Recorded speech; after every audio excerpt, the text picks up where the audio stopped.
Thomas walked back to the dormitory building with Javquar. The plush in his hand felt like it weighed £1,000,000, and he began complaining yet again. You can't blame the arcade machine. How would it know that you prefer blue over pink? Javquar countered, and Thomas grudgingly agreed. I can get a blue one for you if you want, she offered, but Thomas shook his head. Thanks, but you don't need to do that. Besides, then I wouldn't feel a sense of accomplishment, he added. Do you want it? Thomas said after a little while, and Javquar turned to look at him confused. Why would I want a pink plushie? She asked. Well, you know, because it's a feminine colour, Thomas said, and Javquar chuckled. Nice one, Tom. Seeing his confused reaction, she stopped. Wait, are you serious? Humans consider pink to be a feminine colour? Javquar demanded. Are you serious? The rest of the galaxy considers pink to be a masculine colour? Thomas added, flabbergasted. He focused very closely on Javquar's features, trying very much in vain to see if she was messing with him. Javquar was finding it very hard not to laugh at the incredulous look Tom was giving her, but managed to keep a straight face. Their pause went on for what felt like forever until Thomas spoke again. Are you serious? Yes! Only the bravest and strongest of sentients would willingly wear a colour so bright and noticeable to enemies and predators, Javquar stated, rapidly gesturing with her claws. And Thomas had no idea what to say. She was being serious. Well then, I think pink suits you well, he said earnestly. Wow, you really think... Race your back! Thomas pushed the plushie into Javquar's claws, grinning madly, before legging it down the road. What? You can't run from me! Javquar yelled as she sprinted after him. Xenos around her let out cries of alarm as they parted like the Craven River, as she began picking up speed. Thomas looked behind him to see Javquar slowly catching up to him. He began running faster until he stepped on his shoelace and stumbled, barely managing to stop himself from falling. As he regained his balance, Javquar rammed into him at full speed.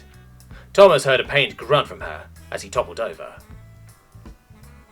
Javquar focused, looking down at the ground, her claws nicking the soft, rubbery bio-road. Tom was only a few tail lengths ahead. She could do this. She leapt, making sure to keep her claws and tail far away from anybody else, towards the figure in front of her. Her body flew through the air, and she landed on his back, knocking him to the ground. She only wished that she had taken his weight into consideration. He may have been tiny by all but human standards, but he was like a stone wall. A feminine squeak escaped Thomas's throat as his body was tackled to the floor, creating a soft thud. Luckily, the impact didn't hurt, although he was a bit winded. Lying there for a moment, he heard a groan emitting from the large mass on his back, and he had a sudden realization that turned his face bright red. Rolling over onto his back, he looked up at a panting Javquar who was leaning over him. Slowly untangling himself from her, he stood up and offered her a hand, which she promptly took. Tom, your face is red again. It's nothing, Thomas assured her, as he began walking again. Javquar on top of him. He hastily cleared his mind as Javquar huffed. How do you weigh so much at such a small size? She questioned, and Thomas shrugged. I'm athletic, but I'm not that heavy, he said before suddenly remembering. Oh, I did hear something about how humans apparently have these really dense muscles and bones compared to other Xenos, Thomas explained. Oh, you're just fat, Javquar said bluntly. I'm not fat, Thomas protested. The two continued to banter as a figure watched from afar, in the safety of their room. Valus nervously rewatched the footage of the human. Thomas leaping into the air to hit a target. Free whole antenna into the air. Just like high-gravity Xenos at their best, he thought to himself with a sigh. Not only that, but the sound the human made when he landed on the ground. How could such a tiny being make such a loud thud? His antennae twitched nervously, and he forced them to stop. He didn't have time to untangle them if they did get knotted. Once again, sighing to himself, he thought of what the headmaster wanted of him. It was weird in all honesty, surveilling two of the youngest Predator students. Sure, the headmaster was a xenophobe, but there was no way he wanted to do any sort of harm to two of his own students. Right? Valus ordered his drone to return back to his dormitory room as he held his head. He just wanted to become a photographer. How did he get involved with all this? You already know the answer, a voice in his head whispered.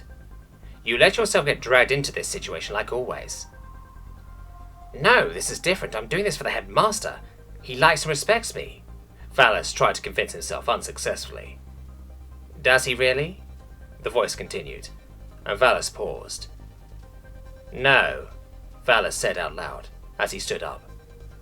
It was time for him to finally strike back. No more meek Valis. I'm going to be myself, do my own things, and make my own choices. His first real choice? Find out why the headmaster wanted so much information about these two students. Alex and the other wrecked Marines pushed further through the abandoned streets, closer and closer to their waypoint, a science facility that served as the base of operations for the insurgents. Any progress was hard to make. Enemy combatants seemed to just appear out of nowhere, crawling out of their hidey holes to fire at his unit. Each encounter was short, yet devastating, as Alex shot with deadly accuracy, burning perfectly circular holes through the insurgents' heads and chests. He'd sometimes raise off limbs, leaving grown men and women rolling around in the dirt and grime, screaming themselves ragged.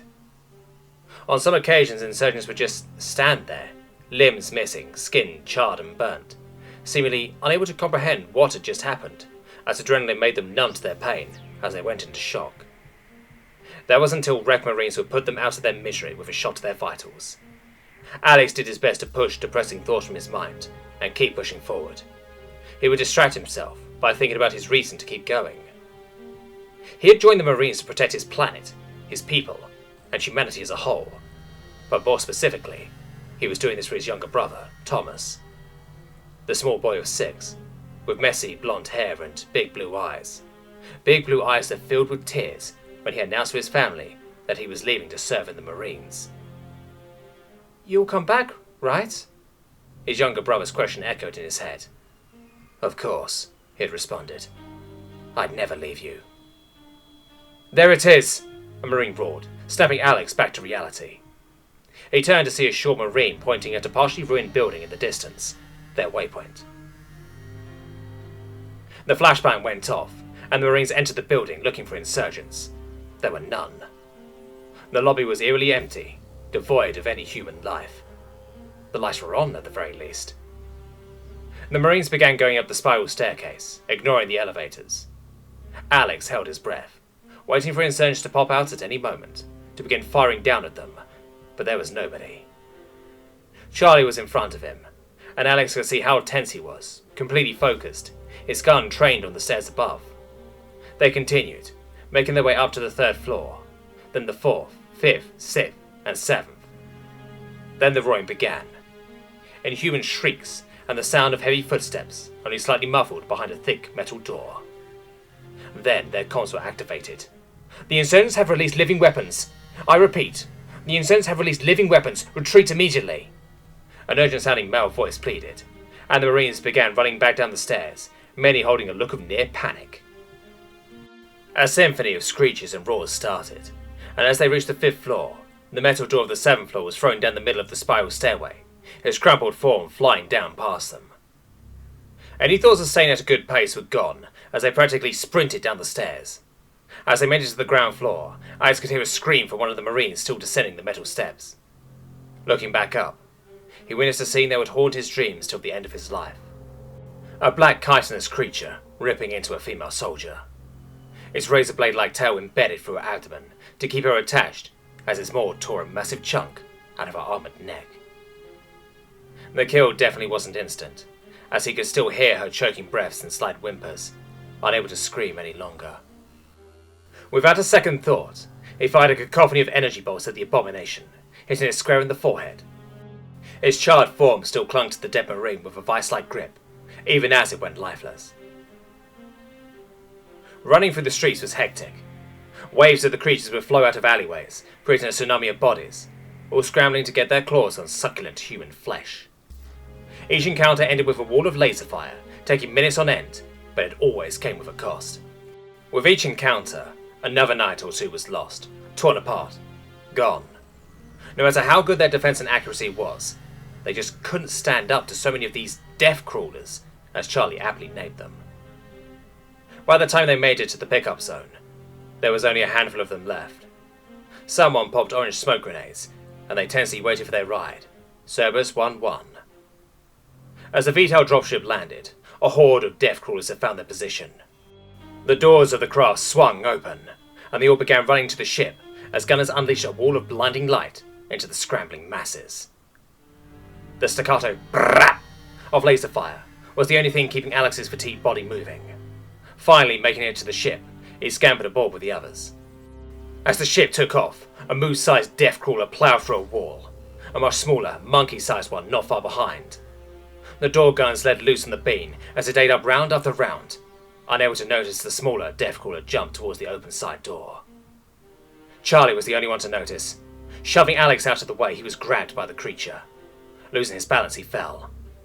Reacting quickly, Alex whipped out his hand in the hope of catching his friend, only for his arm to get cleaved off by the death crawler's tail. Right before he blacked out, the last thing he saw was Charlie's thrashing body being ravished by a crowd of death crawlers as they began to speed off into the distance.